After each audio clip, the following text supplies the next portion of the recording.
नमस्कार दोस्तों, मैं निरंजन स्वागत करता हूं आप सभी का दिल्ली आईएएस एकेडमी के ऑनलाइन प्लेटफॉर्म पर। दोस्तों, आज हम जनवरी माह से अब तक का महत्वपूर्ण करंट अफेयर को देखेंगे। आज का जो वीडियो रहेगा आपके एग्जाम की दृष्टि से बहुत इंपॉर्टेंट होगा, क्योंकि आपको पता होगा कि जुलाई माह में बहुत ही महत्वपूर्ण एग्जाम होने वाला है, जिसमें से एक महत्वपूर्ण एग्जाम है छत्तीसगढ़ सब इंस्पेक्टर एग्जाम, जो 12 जुलाई को आयोजित होना है। दोस्तों, आज का जो वीडियो है इसमें करीब करीब 50 क्वेश्चन लिया गया है। यह 50 क्वेश्चन बहुत इंपॉर्टेंट है, जो आपके एग्जाम को ध्यान में रखकर बनाया गया है। यदि आप इस वीडियो को पूरा देख लेते हैं तो मैं यकीन के साथ कह सकता हूं आपको और भी ज्यादा या कहीं और से वीडियो देखने की आवश्यकता नहीं पड़ेगा। इसमें 6 माह के सभी करंट अफेयर को शामिल किया गया है। तो चलिए शुरू करते हैं।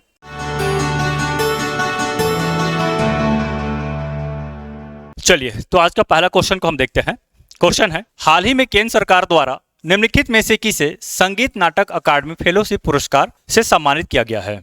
तो देखिए, हाल ही में पुरस्कार प्रदान किया गया है, केंद्र सरकार के द्वारा पुरस्कार प्रदान किया गया है, जिसमें 2024 और 2025 के लिए संगीत नाटक अकादमी पुरस्कार प्रदान किया गया है, जिसमें से छत्तीसगढ़ के कुल 4 विभूतियों को सम्मानित किया गया है, जिसमें से ये चारों है। लेकिन यदि हम प्रश्न की बात करते हैं, प्रश्न में बोला गया है कि संगीत नाटक अकादमी फेलोशिप पुरस्कार, इसे आप याद रखेंगे, फेलोशिप पुरस्कार से किसे सम्मानित किया गया है? तो देखिए, इसका सही उत्तर हो जाएगा पंडित रामलाल बरेठ जी। तो पंडित रामलाल बरेठ को संगीत नाटक अकादमी द्वारा फेलोशिप पुरस्कार से सम्मानित किया गया है। यदि हम रामलाल बरेठ जी की बात करते हैं तो इसे 2024 में पद्मश्री पुरस्कार से भी सम्मानित किया गया है, और ये रायगढ़ घराने के कथक नर्तक भी हैं। चलिए देखिए, संगीत नाटक अकादमी, यदि हम इनकी बात करें तो 2025 के लिए पुरस्कृत किया गया। मैंने आपको बताया 2024 और 2025 के लिए पुरस्कार प्रदान किया गया है, जिसमें से 2025 के लिए इन्हें सम्मानित किया गया है, जिसमें से अकादमी पुरस्कार या फेलोशिप पुरस्कार भी से बोला जाता है, पंडित रामलाल बरेठ जी को दिया गया है। अकादमी पुरस्कार की हम बात करते हैं, इसमें अनूप रंजन पांडे को दिया गया है। अनूप रंजन पांडे को, ध्यान रखेंगे, लोक नृत्य के लिए सम्मानित किया गया है। वही उस्ताद बिस्मिल्लाह खान युवा पुरस्कार के लिए घनश्याम साहू और डॉक्टर आनंद पांडे को दिया गया है। डॉक्टर आनंद पांडे को एक्टिंग के लिए दिया गया है और घनश्याम साहू को स्टोरी प्ले के लिए दिया गया है। ठीक, चलिए अगला क्वेश्चन देखते हैं। देखिए, हाल ही में मैनपाट महोत्सव 2026 का आयोजन किस जलाशय के समीप किया गया? इंपॉर्टेंट है, क्योंकि यहाँ पे क्वेश्चन में पूछा गया है किस जलाशय के समीप किया गया है। देखिए, यदि हम जिला की बात करते हैं तो जिला में तो आपको पता होगा कि मैनपाट महोत्सव हर वर्ष इसका आयोजन होता है, और हर वर्ष कहाँ होता है, किस जिले में? तो ये सरगुजा जिले में होता है। ठीक है, लेकिन ये पूछा जा रहा है कि किस जलाशय के समीप किया गया या किस जलाशय में समीप किया गया है। तो इसका सही उत्तर हो जाएगा ऑप्शन नंबर ए, रोपाखार जलाशय। ठीक है, चलिए देखिए, अब जैसे कि मैंने आपको बताया कि यदि आप पूरा वीडियो को देखते हैं तो केवल आप 50 करंट अफेयर नहीं देख रहे हैं, उससे संबंधित और भी बहुत सारा करंट अफेयर को भी आप देखने वाले हैं। जैसे कि हम स्लाइड की बात करते हैं तो इसमें देखिए, ऐसे और भी कई महोत्सव है जो चर्चित रहे हैं, है ना, और छत्तीसगढ़ में इसका आयोजन भी हो चुका है। जैसे कि यदि हम बात करें सोमनाथ स्वाभिमान पर्व की बात करते हैं तो 11 मई 2026 को इसका आयोजन हुआ था। कहाँ? तो पाली कोरबा में।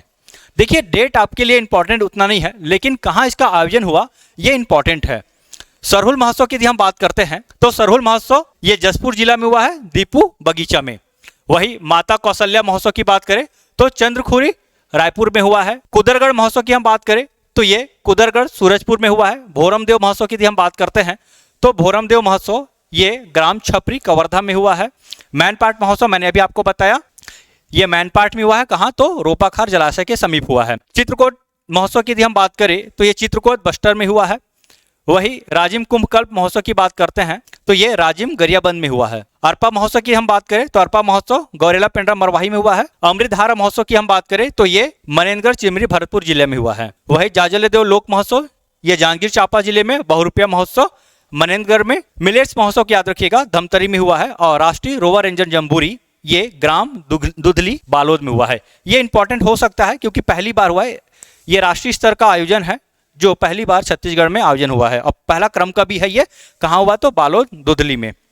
ठीक है, चलिए आगे बढ़ते हैं। अगला क्वेश्चन देखिए, छत्तीसगढ़ सरकार द्वारा प्रमुख रूप से किस टाइगर रिजर्व में गिद्धों का संरक्षण किया जा रहा है? तो आप उत्तर भी देते जाइएगा। ठीक है, यदि आप कमेंट्स में उत्तर देंगे तो मुझे भी अच्छा लगेगा और आपका भी मनोबल है थोड़ा बढ़ेगा। देखिए, इसमें टोटल 50 क्वेश्चन, मैं आपको पहले बताया 50 क्वेश्चन लिया गया है, और आप कोशिश कीजिए कि आपका ज़्यादा से ज़्यादा क्वेश्चन सही हो जाए, और आप मुझे कमेंट्स के माध्यम से जरूर बताइएगा कि कितना क्वेश्चन आप सही बना पा रहे हैं। देखिए, चूंकि 12 जुलाई को एसआई का एग्जाम है, ठीक, तो समय बहुत कम है। आज 2 तारीख है, 2 तारीख समझिए अब निकल ही गया है, तो आपके पास लगभग 9-10 दिन बचा है। तो 9 से 10 दिन में अब आप रिवीजन ही करेंगे, तो जितना भी आप रिवीजन कर सकते हैं वो आपके लिए बेहतर होगा। देखिए क्वेश्चन, छत्तीसगढ़ सरकार द्वारा प्रमुख रूप से किस टाइगर रिजर्व में गिद्धों का संरक्षण किया जा रहा है? तो इसका सही उत्तर हो जाएगा ऑप्शन नंबर डी, इंद्रावती। ठीक है, तो इंद्रावती टाइगर रिजर्व में गिद्धों का संरक्षण किया जा रहा है और छत्तीसगढ़ सरकार के द्वारा ऐसा पहला प्रयास है जो गिद्धों के संरक्षण के लिए किया जा रहा है। ठीक है, चलिए अगला क्वेश्चन मैं पढ़ रहा हूं, आप कोशिश कीजिए, फिर से बता रहा हूं, जैसे मैं क्वेश्चन पढ़ दे रहा हूं तो आप इसका उत्तर देने की कोशिश कीजिए। यदि आपको लग रहा है कि मैं क्वेश्चन का आंसर पहले ही बता दे रहा हूं तो आप चाहे तो उसको पॉज कर लीजिए। पॉज करने के बाद आप इसका उत्तर सोचिए क्या हो सकता है, और चाहे तो आप बेहतर ये होगा कि एक कोरा कागज ले लीजिए, अब उसमें हर एक क्वेश्चन का आंसर अपने तरफ से लिखते जाइए, तो और ज्यादा अच्छा रहेगा आपके लिए। देखिए, सरगुजा ओलंपिक 2025-26 के संदर्भ में निम्नलिखित कथनों पर विचार कीजिए। क्वेश्चन है, इसका आयोजन संपूर्ण छत्तीसगढ़ के लिए किया गया। दूसरा, इस ओलंपिक में कुल 12 खेलों को शामिल किया गया। तो देखिए, पहला बोल रहा है कि संपूर्ण छत्तीसगढ़ में इसका आयोजन किया गया है, और दूसरा 12 खेलों को इसमें शामिल किया गया है। तो देखिए, सरगुजा ओलंपिक की हम बात करते हैं तो सरगुजा ओलंपिक ये सरगुजा संभाग के लिए है, केवल सरगुजा संभाग के लिए। ठीक है, तो ये पहला तो ऐसे ही गलत हो जाएगा, और इसमें कुल 12 खेलों को शामिल किया गया है, तो ये सही है, कुल 12 खेल इसमें शामिल किया गया है। जैसे हम सरगुजा ओलंपिक को देखते हैं वैसे ही बस्तर ओलंपिक भी है। ठीक, ध्यान रखेंगे, सरगुजा ओलंपिक, बस्तर ओलंपिक और एक और बस्तर पंडुम। हालांकि बस्तर पंडुम ये महोत्सव में आ जाता है, लेकिन बस्तर ओलंपिक और सरगुजा ओलंपिक एक खेल से संबंधित है। ठीक है, तो छत्तीसगढ़ से संबंधित जितने जनजाति खेल है उन खेलों को शामिल किया गया है। देखिए, इसका जो सही उत्तर हो जाएगा केवल 2, ऑप्शन नंबर बी इसका सही उत्तर हो जाएगा। और हाँ, एक चीज और आप ध्यान रखिएगा, बस्तर ओलंपिक को जैसे कि केंद्र सरकार के द्वारा घोषणा किया गया था कि खेलो राष्ट्रीय स्तर का खेल में शामिल किया जाएगा, तो इसी के तहत अभी हम ये देख रहे हैं खेलो इंडिया ट्राइबल गेम छत्तीसगढ़ में आयोजन हुआ है। तो खेलो इंडिया ट्राइबल गेम से भी क्वेश्चन पूछा जा सकता है। देखिए, सरगुजा ओलंपिक 2025-26 यदि हम इसकी बात करें तो इसका पहला संस्करण था, सरगुजा संभाग में इसका आयोजन हुआ था। ठीक है, और कुल 12 खेल इसमें शामिल किया गया है। प्रतिभागी की बात करें तो लगभग 2190 खिलाड़ी इसमें शामिल हुए हैं। इसका शुभंकर है गजरू, जो एक हाथी है, इसे याद रखिएगा। 3 चरण में हुआ है। यदि हम बस्तर ओलंपिक की बात करें तो बस्तर ओलंपिक भी 3 चरणों में आयोजित हुआ था। तो कौन कौन सा चरण है? विकासखंड स्तर पे होता है, उसके बाद जो भी प्रतिभागी जीतते हैं विकासखंड स्तर के वो जिला स्तर पे खेलते हैं, और जिला स्तर पे जो भी विजेता बनते हैं वो संभाग स्तर पर खेलते हैं। इस चीज को ध्यान रखेंगे। और संभाग स्तर का जो आयोजन है वो 21 से 23 मार्च तक इसका आयोजन हुआ था सरगुजा में। एक चीज और याद रखिएगा, छत्तीसगढ़ की खेल नीति वैसे तो बहुत विस्तृत है, लेकिन जो पूछा जा सकता है उसको आप ध्यान रखेंगे। यदि छत्तीसगढ़ का कोई भी खिलाड़ी ओलंपिक में भाग लेता है तो भाग लेने पर उसे 21 लाख रुपए प्रदान किया जाएगा छत्तीसगढ़ सरकार के द्वारा। और मान लीजिए यदि स्वर्ण पदक, रजत पदक या कांस्य पदक यदि वो जीतते हैं तो इसके लिए भी अलग से इनाम दिया जाएगा। जैसे स्वर्ण पदक के लिए 3 करोड़ रुपए, रजत पदक के लिए 2 करोड़ और कांस्य पदक के लिए 1 करोड़ रुपए प्रोत्साहन राशि के तौर पे दिया जाएगा छत्तीसगढ़ सरकार के द्वारा। तो इसे आप याद रखिएगा, बिल्कुल मत भूलिएगा। यदि शामिल ही होते हैं, मान लीजिए कोई पदक भी प्राप्त नहीं करते, तो उसे 21 लाख रुपए सरकार के द्वारा दिया जाएगा। ठीक, चलिए अगला क्वेश्चन देखिए। निम्नलिखित कथनों पर विचार कीजिए। बस्तर पंडुम 2026 का संभाग स्तरीय आयोजन जगदलपुर में किया गया। दूसरा कूट है इसका। इस महोत्सव में कुल 12 विधाओं को शामिल किया गया है। इस महोत्सव का शुभंकर पहाड़ी मैना है। ठीक है, तो कोशिश कीजिए इसका उत्तर देने का। देखिए, तो बस्तर पंडुम है, इसका आयोजन जो जगदलपुर में हुआ है, यह भी 3 स्तर पे हुआ है। मैंने आपको बताया, पहला विकासखंड, दूसरा जिला और तीसरा संभाग स्तर। तो संभाग स्तर का जो आयोजन है जगदलपुर में हुआ है, तो ये इसका सही उत्तर हो जाएगा। दूसरा मतलब स्टेटमेंट सही है। दूसरा स्टेटमेंट देखिए, 12 विधाओं को शामिल किया गया, तो ये भी सही है।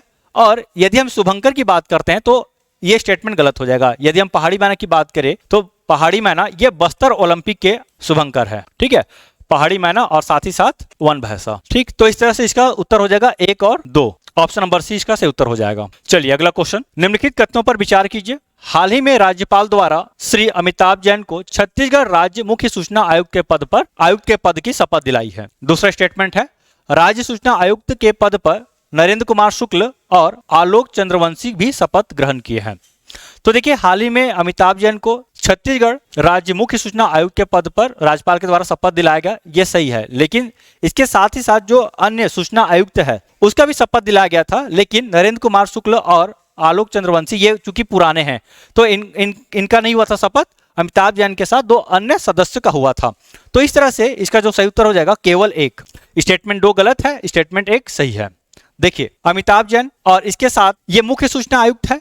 देखिए यदि हम राज्य सूचना आयोग की बात करते हैं तो इसमें 1+2 मतलब 1 मुख्य सूचना आयुक्त और 2 सदस्य इसमें शामिल है। तो जो अन्य 2 सदस्य शपथ ग्रहण किए हैं उनमें उमेश कुमार अग्रवाल और शिरीष चंद्र मिश्रा जी शामिल हैं। अब देखिए अमिताभ जैन के बारे में भी आप थोड़ा सा जान लीजिए। यदि हम अमिताभ जैन की बात करते हैं तो अमिताभ जैन ये 12वें क्रम के मुख्य सचिव रह चुके हैं। ठीक, अभी 13वें क्रम की यदि हम बात करते हैं तो विकासशील मुख्य सचिव है। ठीक है, चलिए अगला क्वेश्चन, छत्तीसगढ़ आर्थिक सर्वेक्षण। देखिए इसमें करंट अफेयर के साथ साथ बजट और इकोनॉमिक सर्वे दोनों को भी शामिल किया गया है। तो देखिए आर्थिक सर्वेक्षण 2025-26 के अनुसार सुमेलित कीजिए, स्थिर भाव पर रहेगा। सूची 1 प्रमुख क्षेत्र और वृद्धि दर। तो देखिए सकल राज्य घरेलू उत्पाद, कृषि, उद्योग और सेवा, तो इसका क्या वृद्धि दर रहा है ये आपको बताना है। देखिए यदि हम सकल राज्य घरेलू उत्पाद की बात करते हैं तो ये 8.11 इसका सही उत्तर हो जाएगा। कृषि की बात करते हैं तो कृषि में 7.49 है। उद्योग की हम बात करें तो 7.21 और सेवा की बात करते हैं तो 4.99 है। ये स्थिर भाव पर है। ठीक है, स्थिर भाव 2011-12 इसका बेस ईयर होता है, लेकिन अभी केंद्र सरकार के द्वारा इसका बेस ईयर भी चेंज कर दिया गया है। इसे भी आप ध्यान रखिएगा, 2022-23 अभी नवीन बेस ईयर 2022-23 है। ठीक, तो इसका सही उत्तर हो जाएगा ऑप्शन नंबर 3, 2, 1, 4। ठीक है, ऑप्शन नंबर बी इसका सही उत्तर हो जाएगा। देखिए सकल राज्य घरेलू उत्पाद ये छत्तीसगढ़ राज्य का है और इधर है जीएसडीपी वृद्धि दर। देखिए यदि हम स्थिर भाव की बात करते हैं तो 8.11 इसका वृद्धि दर है और प्रचलित भाव की यदि हम बात करते हैं तो 11.57 है। ठीक है, एग्जाम में पूछा जाता है, आप जरूर याद रखिएगा। देखिए क्या क्या पूछा जा सकता है इकोनॉमिक सर्वे की हम बात करते हैं तो सकल राज्य घरेलू उत्पाद का जो वृद्धि दर है चाहे वो स्थिर भाव पे हो या प्रचलित भाव पे है, ये भी पूछा जाता है, कई बार पूछा गया है, इसे भी आप ध्यान में रखिएगा। और यदि हम बात करें कृषि, उद्योग, सेवा की स्थिर भाव पर वृद्धि दर तो देखिए 7.49 कृषि का है, उद्योग का 7.21 और सेवा का है 9.11। वही प्रचलित भाव पे हम बात करें तो कृषि का है 12.53, उद्योग का 10.26 और सेवा क्षेत्र का है 13.15। तो इसे याद रख लीजिएगा। हालांकि क्वेश्चन में कम ही दिया गया है, मतलब ये 1 और ये 3 से पूछा गया है, बाकी जो है उसे आप याद कर लीजिएगा। ओके, चलिए अगला क्वेश्चन देखिए, छत्तीसगढ़ बजट 2026-27 के अनुसार राज्य सरकार के द्वारा कौन सी नवीन योजनाएं प्रारंभ करने की घोषणा की गई है। इंपॉर्टेंट क्वेश्चन है। देखिए सारा का सारा क्वेश्चन इंपॉर्टेंट है, सब सेलेक्ट करके ही लाया गया कि यहां से क्वेश्चन पूछा जा सकता है कि नहीं। तो देखिए आपको यह बताना है कि बजट में कौन सा नवीन घोषणा सरकार के द्वारा घोषणा लागू कर, मतलब कौन सा नवीन घोषणा को बजट में शामिल किया गया है। देखिए रानी दुर्गावती योजना, युवा दर्शन योजना, लखपति दीदी भ्रमण योजना, छत्तीसगढ़ युवा दर्शन योजना। तो ये 4 योजना आपको बताना है, इसमें से कौन सी योजना है जो नवीन बजट में शामिल किया गया है। ठीक है, तो देखिए चारों योजना इसमें है तो JK, L और M सभी इसमें सही हो जाएगा। लगभग 10 योजनाओं को शामिल किया गया है, इस चीज को आप ध्यान रखेंगे। और ये 10 के 10 योजना आपको याद हो जाना चाहिए। योजना के साथ साथ इसमें जो बजट में जो राशि का प्रावधान किया गया है वो भी पूछा जा सकता है, अब पूछा भी गया है। देखिए कौन कौन सा योजना है। मुख्यमंत्री आदर्श शहर समृद्धि योजना, इसके लिए 200 करोड़ रुपए का प्रावधान किया गया है। दूसरा योजना है स्वामी विवेकानंद उत्कृष्ट शाला योजना, इसके लिए 100 करोड़ रुपए। तीसरा मुख्यमंत्री द्रुतगामी सड़क संपर्क योजना, इसके लिए 200 करोड़ रुपए। फिर CGS यानी कि प्रतियोगी परीक्षा सहायता के लिए 33 करोड़ रुपया। CG वायु से संबंधित है, मतलब वायु विमान से संबंधित है, वायु परिवहन की बात कर सकते हैं, तो 30 करोड़ रुपए का प्रावधान किया गया है। लखपति दीदी भ्रमण योजना के लिए 5 करोड़, छत्तीसगढ़ युवा दर्शन योजना के लिए 5 करोड़, आस्था पथ शक्तिपीठ भ्रमण योजना ये भी इंपॉर्टेंट है, याद रखेंगे इस योजना को, इसके लिए 5 करोड़ रुपया का प्रावधान किया गया है। रानी दुर्गावती योजना 15 करोड़ रुपया। मुख्यमंत्री शिक्षा सहयोग योजना, इसके लिए 10 करोड़ रुपए। तो यह प्रमुख योजना है जिसे बजट में शामिल किया गया है। चलिए अगला क्वेश्चन देखिए, छत्तीसगढ़ के किस जिले में राज्य सरकार द्वारा मखाना खेती को बढ़ावा दिया जा रहा है। ठीक है, मखाना खेती बहुत ही हाईलाइटेड है। यदि हम मखाना की बात करते हैं तो ये बिहार में बहुत ज्यादा इसका उत्पादन होता है और केंद्र सरकार के द्वारा मखाना बोर्ड का भी गठन किया जा चुका है। तो छत्तीसगढ़ में भी मखाना खेती को बढ़ावा दिया जा रहा है और इसमें प्रमुख रूप से यदि हम जिला की बात करें तो धमतरी जिला इसमें अग्रणी है, लेकिन इसके साथ ही साथ अन्य जिला भी है जैसे कि बालोद, महासमुंद और गरियाबंद। तो ये चारों जिलों को आप याद रखिएगा, जिसमें से सबसे प्रमुख जिला है वो है धमतरी। इसके लिए राज्य सरकार के द्वारा मखाना विकास योजना भी लाया गया है और इसके तहत यदि हम 2026-27 में इस परियोजना के लिए जो व्यय है 2 करोड़ रुपए है, और पिछला यदि हम 2025-26 की बात करते हैं तो 178,11,000 रुपए बजट में शामिल किया गया है। तो ये योजना इंपॉर्टेंट है, याद रखेंगे, मखाना विकास बोर्ड। चलिए अगला क्वेश्चन देख लीजिए। छत्तीसगढ़ बजट 2026-27 के अनुसार महतारी वंदन योजना के लिए कितने करोड़ रुपए का प्रावधान किया गया है? ठीक, तो महतारी वंदन योजना यदि हम बात करते हैं तो इसमें छत्तीसगढ़ की जो विवाहित महिला है तो उसे इस योजना से लाभान्वित किया जा रहा है, और इसके तहत प्रति माह 1,000 रुपये दिया जा रहा है। यानी कि वार्षिक यदि हम बात करते हैं तो वार्षिक इसमें 12,000 रुपये प्रदान किया जा रहा है। तो यदि हम बजट की बात करें 2026-27 का, तो बजट के अनुसार 82 करोड़ रुपया इसके तहत प्रावधान किया गया है बजट में। ओके, देखिए बजट में ऐसे बहुत सारी योजनाएं हैं जिसको शामिल किया गया है, और उसके लिए बजट भी तैयार किया गया है कि किस योजना में कितने राशि दिया जाना है। तो कुछ प्रमुख योजना है और कितना बजट प्रावधान किया गया है वो हम देखेंगे इसमें। जैसे कृषक उन्नति योजना छत्तीसगढ़ सरकार की महत्वाकांक्षी योजना है, इसके तहत 10,000 करोड़ रुपए का प्रावधान किया गया है। फसल बीमा योजना के लिए 820 करोड़ रुपए, महतारी वंदन योजना के लिए 8200 करोड़ रुपए, पीएम जनमन, याद रखेंगे इंपॉर्टेंट है, देखिए सारा का सारा इंपॉर्टेंट है।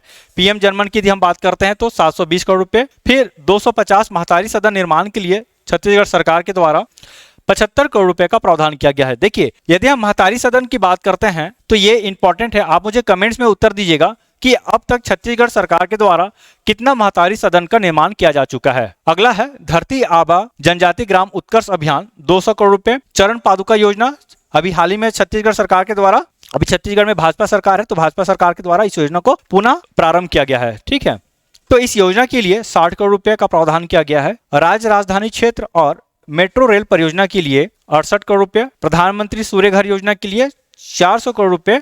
प्रधानमंत्री आवास योजना शहरी के लिए 825, और प्रधानमंत्री आवास योजना ग्रामीण, याद रखेंगे इसको बिल्कुल मत भूलिएगा, इसके लिए 400 करोड़ रुपए।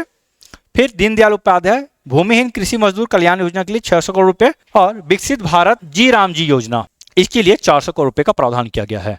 देखिए विकसित भारत जी राम जी योजना की यदि हम बात करते हैं तो ये 1 जुलाई से प्रारंभ हो चुका है। ठीक है, इससे पहले यदि हम मनरेगा की बात करते थे तो विकसित भारत जी राम जी योजना मनरेगा को उसके जगह पे इसे लाया गया है। ठीक है, उसके कुछ कमियों को दूर करते हुए केंद्र सरकार के द्वारा विकसित भारत जी राम जी योजना को लागू किया है।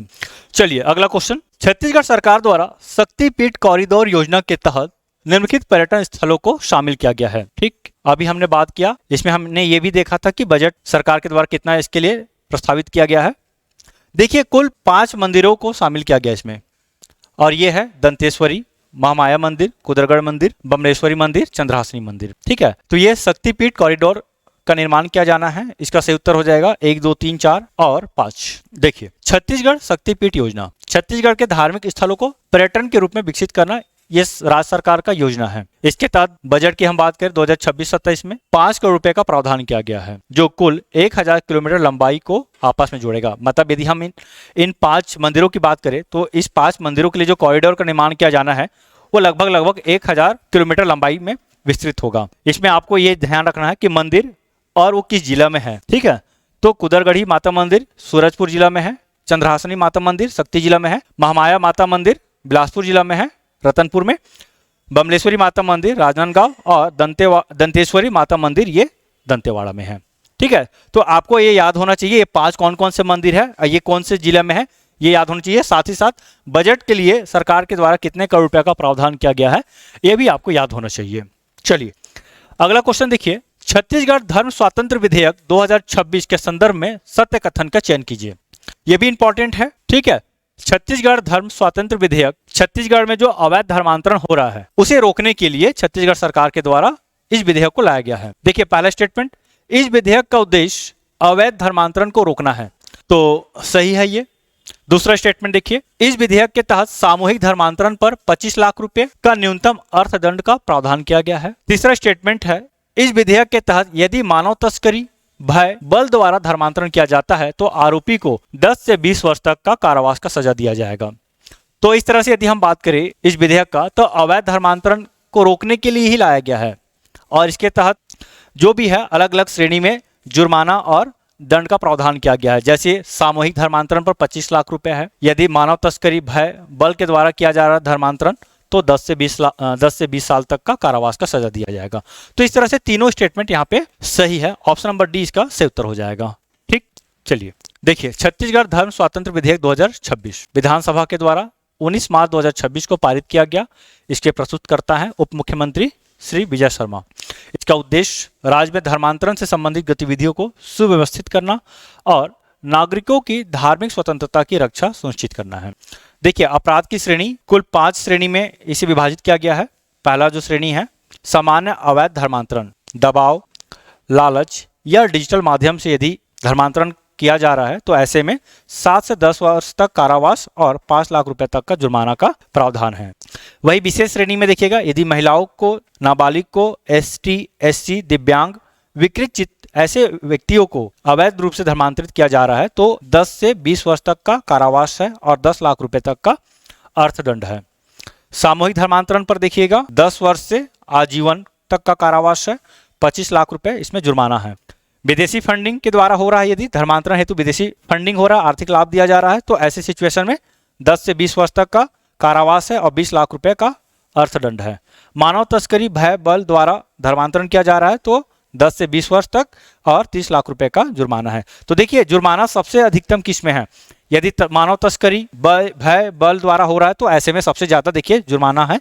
ठीक है, अब इस चीज को और ध्यान रखिएगा कि आजीवन जो कारावास है ये किसमें हमको देखने को मिल रहा है, तो सामूहिक धर्मांतरण पर आजीवन कारावास अधिकतम जो सजा है वो है। चलिए अगला क्वेश्चन देखिए, निम्नलिखित कथनों पर विचार कीजिए। गौधाम योजना के तहत 14 मार्च को 29 गौधामों का शुभारंभ किया गया। दूसरा स्टेटमेंट है, राज्य सरकार पूरे प्रदेश में 1460 गौधाम विकसित करने का लक्ष्य रखा है।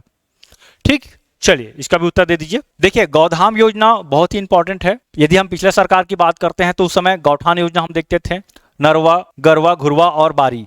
ठीक, तो इसमें से एक गरवा भी होता था जिसमें इस तरह का हम देखते थे। गौठान योजना भी सरकार के द्वारा लाया गया था, लेकिन अब उन सब चीजों को हटाकर अभी वर्तमान सरकार है ये गौधाम योजना लाए हैं। और गौधाम योजना के तहत देखिए सरकार का उद्देश्य है कि 1460 गौधाम विकसित किया जाएगा जिसमें गौवंशी पशुओं को रखा जाएगा। और इसके तहत शुभारंभ जो हुआ है 14 मार्च को शुभारंभ हुआ है, जिसके तहत 29 गौधामों को शामिल, मतलब 29 गौधाम का शुभारंभ हुआ है। तो इस तरह से दोनों स्टेटमेंट यहाँ पे हम सही देख रहे हैं। तो इसका सही उत्तर हो जाएगा ऑप्शन नंबर सी, 1 और 2 दोनों। चलिए, गौधाम योजना देखिए एग्जाम में क्या क्या पूछा जा सकता है। एग्जाम में इसमें बहुत सारा क्वेश्चन बन सकता है गौधाम योजना से। पहला, शुभारंभ कब हुआ? तो 14 मार्च याद रखिएगा। कहां से इसका शुभारंभ हुआ? लाखासार, बिलासपुर से हुआ है। कितना, जब 14 मार्च को शुभारंभ हुआ उस समय 29 गौधाम को वर्चुअल रूप से क्या हुआ, उसका शुभारंभ कर दिया गया, प्रारंभ कर दिया गया।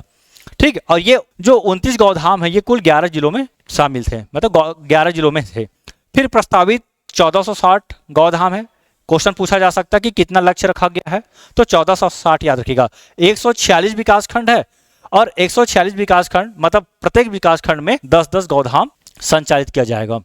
अब देखिए, राज्य में शासकीय भूमि पर स्थापित सभी गौधाम अब सुरभि गौधाम के नाम से जाने जाएंगे। मतलब ऐसा भूमि जहां पे गौधाम स्थापित किया जा रहा है, अगर वो शासकीय भूमि पर है तो उसे सुरभि गौधाम कहा जाएगा, और यदि प्राइवेट भूमि पर है तो सुरभि गौधाम नहीं कहा जाएगा ना, इस चीज को ध्यान रखिएगा। देखिए, सभी विकासखंड में 10-10 गौधाम चरणबद्ध रूप से स्थापित किए जाएंगे। अब इसके तहत एक और क्वेश्चन बन सकता है कि जो गौ सेवक है उसे कितने रुपए प्रति माह मानदेय दिया जाएगा, और दूसरा है चरवाहा। ठीक है, तो चरवाहों को कितना दिया जाएगा या गौ सेवकों को कितना राशि दिया जाएगा, ये आप मुझे कमेंट्स में उत्तर दीजिएगा। पूछा जा सकता है, बहुत इंपॉर्टेंट है। ठीक है, मैं बता नहीं रहा हूं जानबूझकर, ताकि इस क्वेश्चन का जवाब आप दे, क्योंकि ये कोर्स योजना की हम बात करते हैं। योजना बहुत ही ज्यादा इंपॉर्टेंट है और इसके हर एक पहलू आपको पता होना चाहिए। यदि आप मेंस एग्जाम दिए होंगे तो आपको पता होगा कि ये इंपॉर्टेंट था, मेंस एग्जाम में भी पूछा गया है। चलिए अगला क्वेश्चन देखिए, छत्तीसगढ़ बजट 2026-27 के अनुसार छत्तीसगढ़ सरकार द्वारा रानी दुर्गावती योजना के तहत कितने करोड़ रुपए का प्रावधान किया गया है? तो ये नवीन योजना है, हालांकि इसे भी हम प्रारंभ होते नहीं देख रहे हैं, लेकिन घोषणा किया जा चुका है। तो देखिए, रानी दुर्गावती योजना के तहत सरकार के द्वारा 15 करोड़ रुपए का प्रावधान किया गया है। ठीक, 15 करोड़ रुपए। यदि कोई बालिका 18 वर्ष की हो जाती है तो इस योजना के तहत उन्हें 18 वर्ष पूर्ण होने पर 1.5 लाख रुपए प्रदान किया जाएगा छत्तीसगढ़ सरकार के द्वारा। ठीक है, तो इसे आप याद रखिएगा, 1.5 लाख रुपए सहायता दिया जाएगा 18 वर्ष पूर्ण होने पर। अगला क्वेश्चन देखिए, छत्तीसगढ़ के किस ग्राम पंचायत को राष्ट्रीय पंचायत पुरस्कार 2025 के तहत स्वच्छ एवं हरित पंचायत श्रेणी में तीसरा स्थान प्रदान किया गया है। देखिए यहां से भी क्वेश्चन एग्जाम में पूछा जाता है कि यदि छत्तीसगढ़ को किसी भी श्रेणी में यदि अंतर्राष्ट्रीय या राष्ट्रीय पुरस्कार प्रदान किया जाता है तो आप देखिए कि वो क्वेश्चन बहुत ही इंपॉर्टेंट हो जाता है, मतलब वो पुरस्कार इंपॉर्टेंट हो जाता है और वहां से एग्जाम में पूछा जाता है। चाहे हम राष्ट्रीय स्वास्थ्य पुरस्कार की बात करें, राष्ट्रीय पंचायत पुरस्कार की बात करें, या ऐसा कई है पुरस्कार है जो हम देखते हैं वो एग्जाम में पूछा जाता है।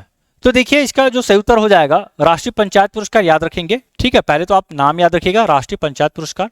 तो इसके तहत तीसरा स्थान प्रदान किया जा रहा है, श्रेणी को याद रखिएगा स्वच्छ एवं हरित पंचायत श्रेणी। तो ये सर्दी है, ग्राम पंचायत सर्दी है, इसे इस पुरस्कार से सम्मानित किया गया है, राष्ट्रीय पंचायत पुरस्कार से। ऐसा भी हो सकता है क्वेश्चन में सीधा सीधी ये पूछ दे कि किस ग्राम पंचायत को राष्ट्रीय पंचायत पुरस्कार 2025 से सम्मानित किया गया है, किस श्रेणी में किया गया है, वो पूछे ना पूछे बात की बात होगा, लेकिन ये हेडिंग को याद रखिएगा। देखिए राष्ट्रीय पंचायत पुरस्कार कुल 2 श्रेणी में दिया गया है, दीनदयाल उपाध्याय पंचायत सतत विकास पुरस्कार।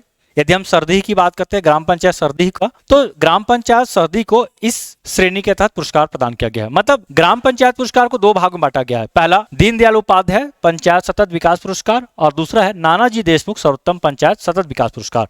तो ये 2 भागों में इसे बांटा गया है और दोनों भागों में हम विभिन्न श्रेणियों को देखते हैं। ठीक है, और इसमें दीनदयाल उपाध्याय पंचायत सतत विकास पुरस्कार के तहत सरदीह ग्राम पंचायत को शामिल किया गया है और तीसरा पुरस्कार प्रदान किया गया है। ठीक है, श्रेणी याद रखेंगे स्वच्छ एवं हरित पंचायत श्रेणी। चलिए अगला क्वेश्चन देखिए, निम्नलिखित कथनों पर विचार कीजिए। एशियन वेट लिफ्टिंग चैंपियनशिप 2026 में भारत ने कुल 10 पदक जीते। दूसरा स्टेटमेंट देखिए, छत्तीसगढ़ से ज्ञानेश्वरी यादव ने महिलाओं की 53 किलोग्राम स्नैच स्पर्धा में रजत पदक जीता है। ठीक है, देखिए क्वेश्चन इंपॉर्टेंट है। क्यों इंपॉर्टेंट है? क्योंकि इसमें देखिए भारत कुल 10 पदक प्राप्त किए हैं, 1 + 9, एक रजत पदक है और 9 कांस्य पदक है। तो रजत पदक के छत्तीसगढ़ की ज्ञानेश्वरी यादव ने अपने नाम की है, तो इसलिए इंपॉर्टेंट हो जाता है इस एक पदक के लिए। ठीक है, तो इस तरह से ये जिसका जो सही उत्तर हो जाएगा ऑप्शन नंबर सी, उपरोक्त दोनों हो जाएगा। देखिए एशियन वेट लिफ्टिंग चैंपियनशिप, इसका आयोजन गुजरात में होता है। कब से कब तक? तो 11 से 17 मई तक। इसमें चीन प्रथम स्थान पर है और भारत की हम बात करते हैं तो भारत 10 पदक अपने नाम किया, जिसमें से एक रजत है और 9 कांस्य पदक है। ये जो एक रजत पदक है ये ज्ञानेश्वरी यादव ने अपने नाम, इतना आप याद रखिए। चलिए अगला क्वेश्चन देखिए, निम्नलिखित कथनों पर विचार कीजिए। छत्तीसगढ़ सरकार द्वारा वर्ष 2026 से 2030 तक की अवधि के लिए दीप्ति योजना को औपचारिक मंजूरी दे दी है। इस योजना का उद्देश्य महिलाओं के नेतृत्व में हरित ऊर्जा क्रांति का सूत्रपात करना और रोजगार के नए अवसर सृजित करना है। ठीक है, नए अवसर सृजित करना है।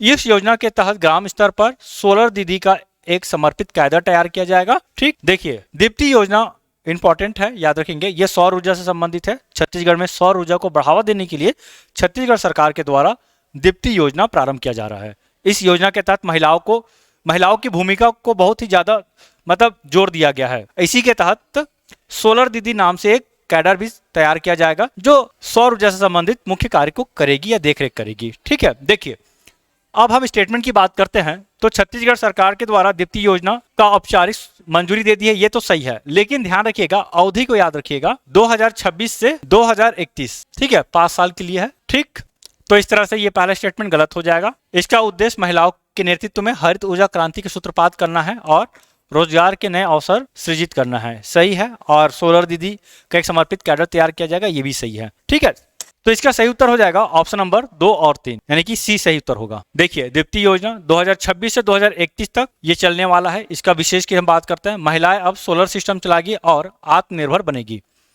इसका उद्देश्य है हरित ऊर्जा क्रांति का सूत्रपात करना और रोजगार के नए अवसर सृजित करना या पैदा करना। ठीक है, ये इंपॉर्टेंट है, ये क्वेश्चन को याद रखिएगा। दीप्ति योजना, देखिए योजना से एग्जाम में क्वेश्चन पूछता है। आप योजना की बात करें, पुरस्कार की बात करें, खेल से बात करते हैं, तो ये 3 सेगमेंट ऐसा है जहां से एग्जाम में क्वेश्चन पूछा ही जाता है।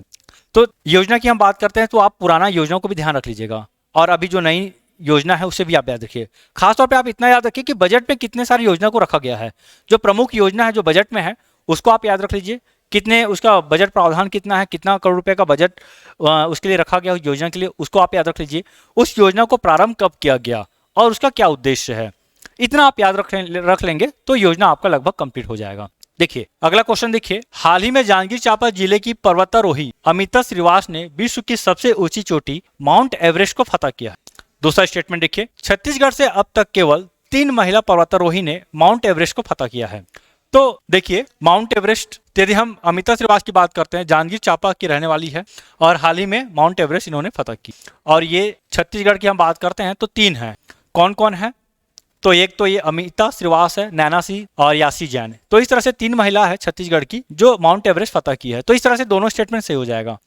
ऑप्शन नंबर सी इसका सही उत्तर हो जाएगा। देखिए छत्तीसगढ़ के अन्य पर्वतारोही तो राहुल गुप्ता सर्वप्रथम माउंट एवरेस्ट पर चढ़ाई किए हैं, सरगुजा के रहने वाले हैं। इसके साथ ही साथ नैना सिंह धाकड़ 2021 में, राहुल गुप्ता 2018 में, यासी जैन 2023 में। ठीक है, कहाँ के रहने वाले हैं? यासी जैन रायगढ़ की, नैना सिंह धाकड़ बस्तर की, राहुल गुप्ता सरगुजा, और यदि हम अमिता श्रीवास की बात करते हैं तो अमिता श्रीवास जांजगीर चांपा। चलिए अगला क्वेश्चन देखिए, निम्नलिखित कथनों पर विचार कीजिए। पर्यावरण चैंपियन अवार्ड 2026 छत्तीसगढ़ के सेमरा स्कूल गौरेला पेंड्रा मरवाही जिला को प्रदान किया गया है। दूसरा स्टेटमेंट देखिए, विद्यालय को यह सम्मान पर्यावरण संरक्षण, जल संवर्धन, स्वच्छता एवं सतत विकास के लिए प्रदान किया गया है। ठीक है, दिया गया है।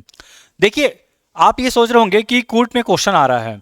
अभी आप व्यापम का देखिए, व्यापम में कूट में क्वेश्चन बहुत ज्यादा पूछा जा रहा है। करंट अफेयर में भी कूट में पूछा जा रहा है। यदि हम पीएससी की बात करते हैं, सीजीपीएससी आयोग की बात करते हैं, तो वहां भी हम कूट में क्वेश्चन बहुत देखते हैं।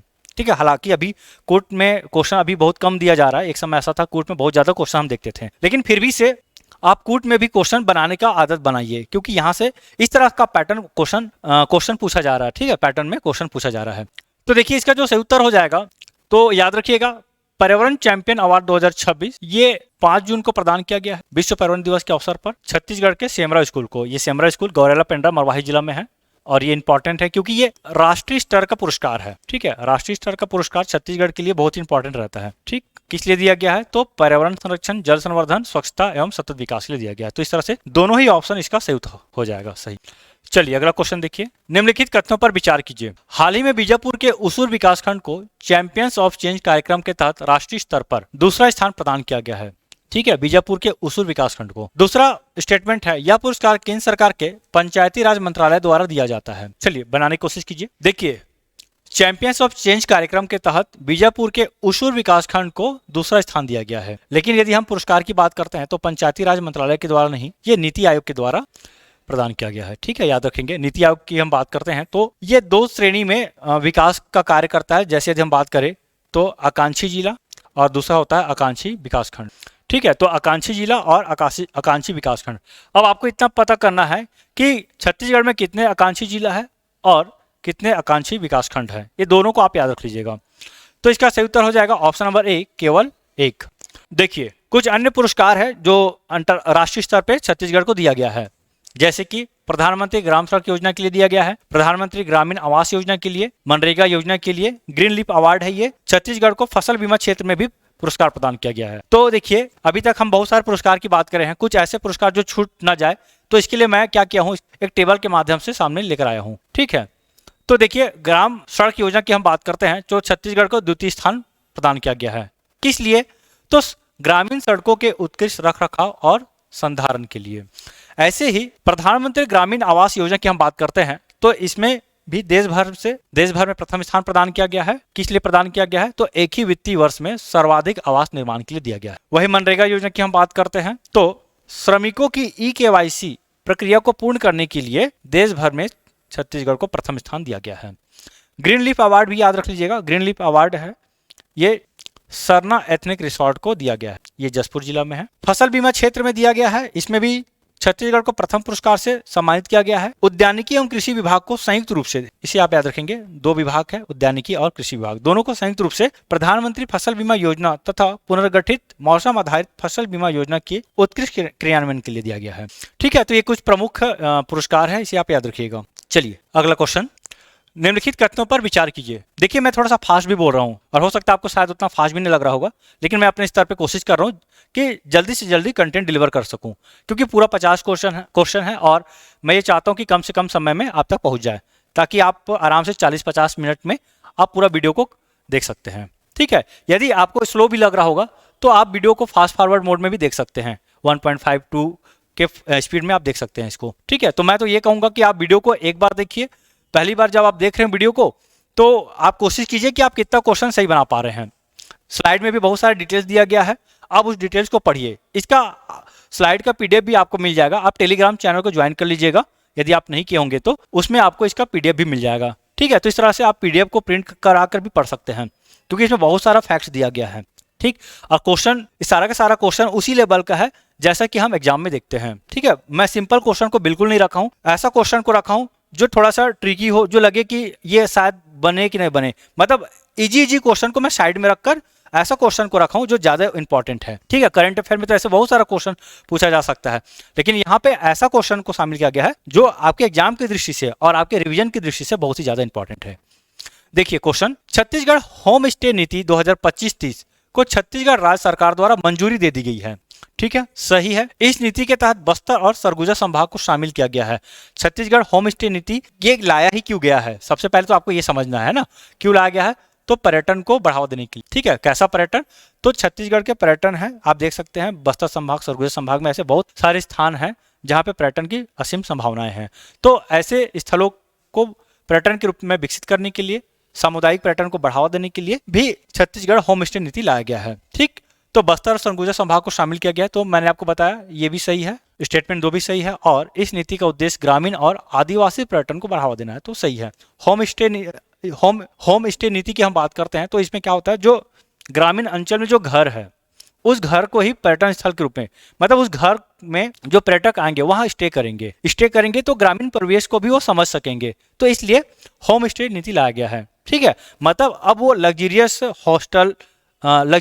होटल में ना जाकर वो ग्रामीण परिवेश में जाए, वहाँ के लोगों के साथ, लोगों के बीच में रहे। ठीक है, तो इससे पर्यटन के साथ साथ ग्रामीण परिवेश को भी या जनजातीय परिवेश को भी समझने में आसान हो जाएगा। ठीक, तो इसका तीनों ही सही हो जाएगा स्टेटमेंट, तो इस तरह से ऑप्शन नंबर डी इसका सही हो जाएगा। देखिए, होम स्टे नीति 2025 से 2030 तक 5 वर्ष के लिए लाया गया है इसे। ठीक है, जितने भी 5 वर्ष के लिए नीति लाया गया है वो सारा नीतियों को आप याद रख लीजिएगा। अभी हमने दीप्ति योजना की भी बात किया, वो भी 5 वर्ष के लिए लाया गया है, तो उसको भी आप याद रखिएगा। ठीक, देखिए योजना की अवधि 2025 से 2030 तक है, इसमें बस्तर और सरगुजा संभाग को शामिल किया गया। उद्देश्य तो ग्रामीण और आदिवासी पर्यटन को बढ़ावा देना है। वित्तीय सहायता भी सरकार के द्वारा दिया जा रहा है, मतलब मैंने आपको बताया कि ग्रामीणों के बीच में ही रहकर पर्यटन का अनुभव लेंगे, तो ग्रामीण के बीच में रहकर मतलब उनके ही आवास में, तो उनके आवास को, ठीक है, और बढ़िया बनाने के लिए, ठीक है, पुराने घरों के नवीनीकरण के लिए सरकार द्वारा 1 लाख रुपए तक की सहायता और बैंक ऋण पर 100% ब्याज सब्सिडी दी जाए। तो ये इंपॉर्टेंट है, आप इसे याद रखिएगा। ये आपके मेंस एग्जाम की आप तैयारी करेंगे तो हो सकता है मेंस एग्जाम में भी ये पूछ दिया जाए निबंध के फॉर्म में, ठीक है, या जनजाति वाले सेक्टर में भी पूछा जा सकता है। देखिए अगला क्वेश्चन, हाल ही में छत्तीसगढ़ की किस महिला खिलाड़ी ने राष्ट्रीय जूडो प्रतियोगिता में कांस्य पदक जीता है? जूडो खिलाड़ी, तो छत्तीसगढ़ से यदि हम जूडो खिलाड़ी की बात करते हैं तो 2 नाम सबसे प्रमुख रूप से उभर के आती है। पहला योगिता मंडावी और हेमवती नाग। ठीक है, तो इन्हीं 2 में से किसी एक का हो सकता है उत्तर। संजू देवी की हम बात करें तो कबड्डी खिलाड़ी है और ये तो साइंटिस्ट है।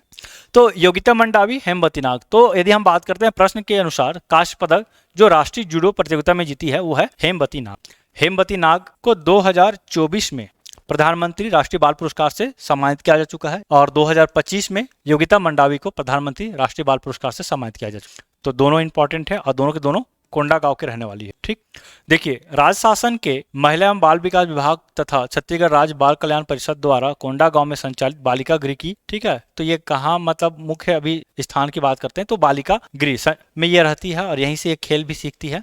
हेमवती नाग चंडीगढ़ में आयोजित ओपन नेशनल जूडो प्रतियोगिता के 40 किलोग्राम भार वर्ग में उत्कृष्ट प्रदर्शन करते हुए कांस्य पदक जीता है। हेमवती नाग को राष्ट्रपति द्रौपदी मुर्मू के द्वारा प्रधानमंत्री राष्ट्रीय बाल पुरस्कार 2024 से सम्मानित किया जा चुका है। ठीक है, तो याद रख लेंगे हेमवती नाग। इसके साथ ही साथ मैंने आपको बताया योगिता मंडावी। तो योगिता मंडावी को 2025 के लिए प्रधानमंत्री राष्ट्रीय बाल पुरस्कार से सम्मानित किया गया है। ये भी जूडो खिलाड़ी है। चलिए अगला क्वेश्चन देखिए, छत्तीसगढ़ के किस क्रिकेट खिलाड़ी का चयन श्रीलंका दौरे के लिए भारतीय ए टीम में हुआ है? तो ये पहली बार है और जब भी कुछ भी चीज पहली बार होता है तो वो अपने आप में इंपॉर्टेंट हो जाता है। ठीक है, पहली बार इसलिए बोल रहा हूँ कि छत्तीसगढ़ के किसी खिलाड़ी को चयन किया गया है अंतर्राष्ट्रीय खेल के लिए। ठीक है, तो देखिए इसका जो सही उत्तर हो जाएगा आयुष पांडे। देखिए आयुष पांडे का टीम ए यानी कि इंडिया ए टीम के श्रीलंका दौरे के लिए चयन हुआ है। आयुष पांडे की हम बात करें तो CCPL यानी कि छत्तीसगढ़ क्रिकेट प्रीमियर लीग में ये बिलासपुर बुल्स की टीम के कप्तान हैं। एक और नाम याद रखिएगा जो हाल ही में चर्चा में रहा है, क्रिकेट से ही संबंधित है, वो ये है महक नरवासे। ये छत्तीसगढ़ की प्रतिभावान खिलाड़ी है, मतलब युवा खिलाड़ी। ये भी श्रीलंका श्रृंखला के लिए भारत की महिला अंडर 19 T20 और वनडे दोनों में इसे उप कप्तान के तौर पर शामिल किया गया है। तो ये पहली बार है जो छत्तीसगढ़ के किसी खिलाड़ी को कप्तान या उप कप्तान के तौर पर रखा गया है। तो इस नाम को याद रखिएगा, महक नरवासे, और दूसरा नाम आप याद रखिए आयुष पांडे। ठीक है, ऐसे तो और भी बहुत सारे नाम हैं, ठीक है, जिसमें अमनदीप खरे का भी नाम आता है, शशांक सिंह का भी नाम आता है, लेकिन अभी जो चर्चा में रहा है वो आयुष पांडे और महक नरवासे है। अगला क्वेश्चन, रायपुर में भारत और किस देश के मध्य T20 क्रिकेट मैच का आयोजन किया गया? ठीक, अभी थोड़ा सा पुराना है, लेकिन ये जनवरी 2026 का न्यूज है। भारत और न्यूजीलैंड के बीच में T20 मैच हुआ था, अंतर्राष्ट्रीय मैच है ये। तो ये अंतर्राष्ट्रीय मैच चूंकि छत्तीसगढ़ में हुआ है, छत्तीसगढ़ के क्रिकेट स्टेडियम में, क्रिकेट स्टेडियम का नाम आपको पता होगा, शहीद वीर नारायण सिंह अंतर्राष्ट्रीय क्रिकेट स्टेडियम है, जो कि रायपुर में है।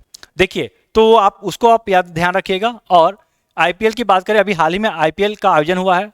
आईपीएल भी एग्जाम में पूछा जा सकता है, कौन कौन सा तिथि में आईपीएल का मैच हुआ था छत्तीसगढ़ में, उसको आप याद रखिएगा। 10 मई और 13 मई, 10 मई और 13 मई ये रॉयल चैलेंजर्स बेंगलुरु और मुंबई इंडियंस, ठीक है। और 13 मई को जो हुआ था, रॉयल चैलेंजर्स बेंगलुरु और कोलकाता नाइट राइडर्स के बीच युद्ध हुआ था। ठीक, तो आप इसे याद रखिएगा, 10 मई और 13 मई।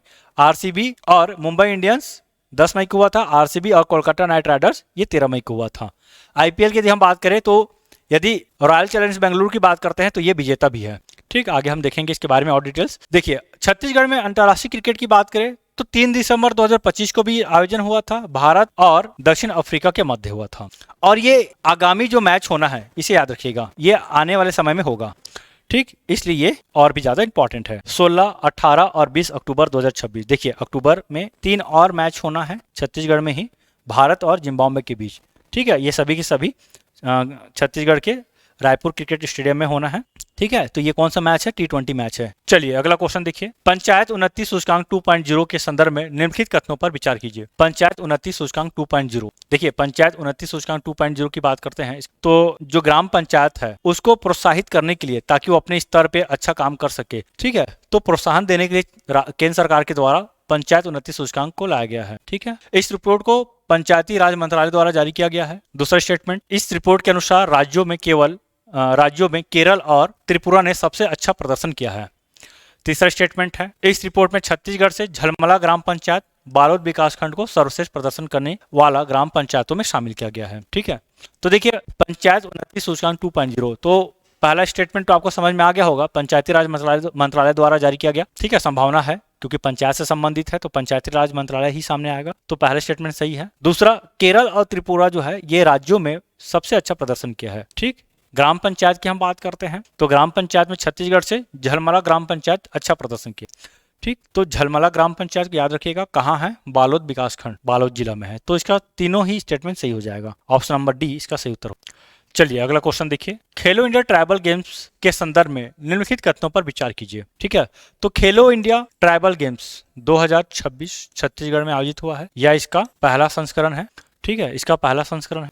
तो इसका आयोजन कहाँ कहाँ हुआ है? तो देखिए इसका आयोजन रायपुर, देखिए स्टेटमेंट एक क्या बोल रहा है, यह खेल छत्तीसगढ़ के रायपुर, जशपुर तथा जगदलपुर शहरों में आयोजित किया गया। दूसरा स्टेटमेंट है, इस खेल के पदक तालिका में कर्नाटक राज्य 24 स्वर्ण पदक के साथ प्रथम स्थान पर रहा है। चलिए अब आप इसका उत्तर बताने की कोशिश, थोड़ा सा टफ बनाने की कोशिश किया गया है इस क्वेश्चन को, क्योंकि खेलो इंडिया ट्राइबल गेम्स बहुत ही इंपॉर्टेंट है। आप एग्जाम दे रहे होंगे तो आपको पता होगा कि यहाँ से क्वेश्चन आएगा ही आएगा। छत्तीसगढ़ को कितना पदक प्राप्त हुआ, छत्तीसगढ़ का पदक तालिका में स्थान क्या रहा है। ठीक है, नेशनल लेवल पे अगर क्वेश्चन पूछा जाएगा तो ये पूछा जा सकता है कि पदक तालिका में प्रथम स्थान पर कौन सा राज्य रहा है। ठीक है, कितना स्वर्ण पदक प्राप्त किया है, इसका शुभंकर क्या है, इसका आयोजन कहाँ कहाँ हुआ, कितने खेलों को शामिल किया गया है। तो इस तरह से बहुत सारा क्वेश्चन खेलो इंडिया ट्राइबल गेम से बन सकता है। देखिए यदि हम बात करें इसका आयोजन का, तो रायपुर, जशपुर, जगदलपुर में नहीं हुआ है, रायपुर, सरगुजा और जगदलपुर में हुआ है। ठीक है, सरगुजा में हुआ है। इस खेल के पदक तालिका में कर्नाटक राज्य 24 स्वर्ण पदक के साथ प्रथम स्थान पर तो है, लेकिन 24 नहीं 23 पदक के साथ।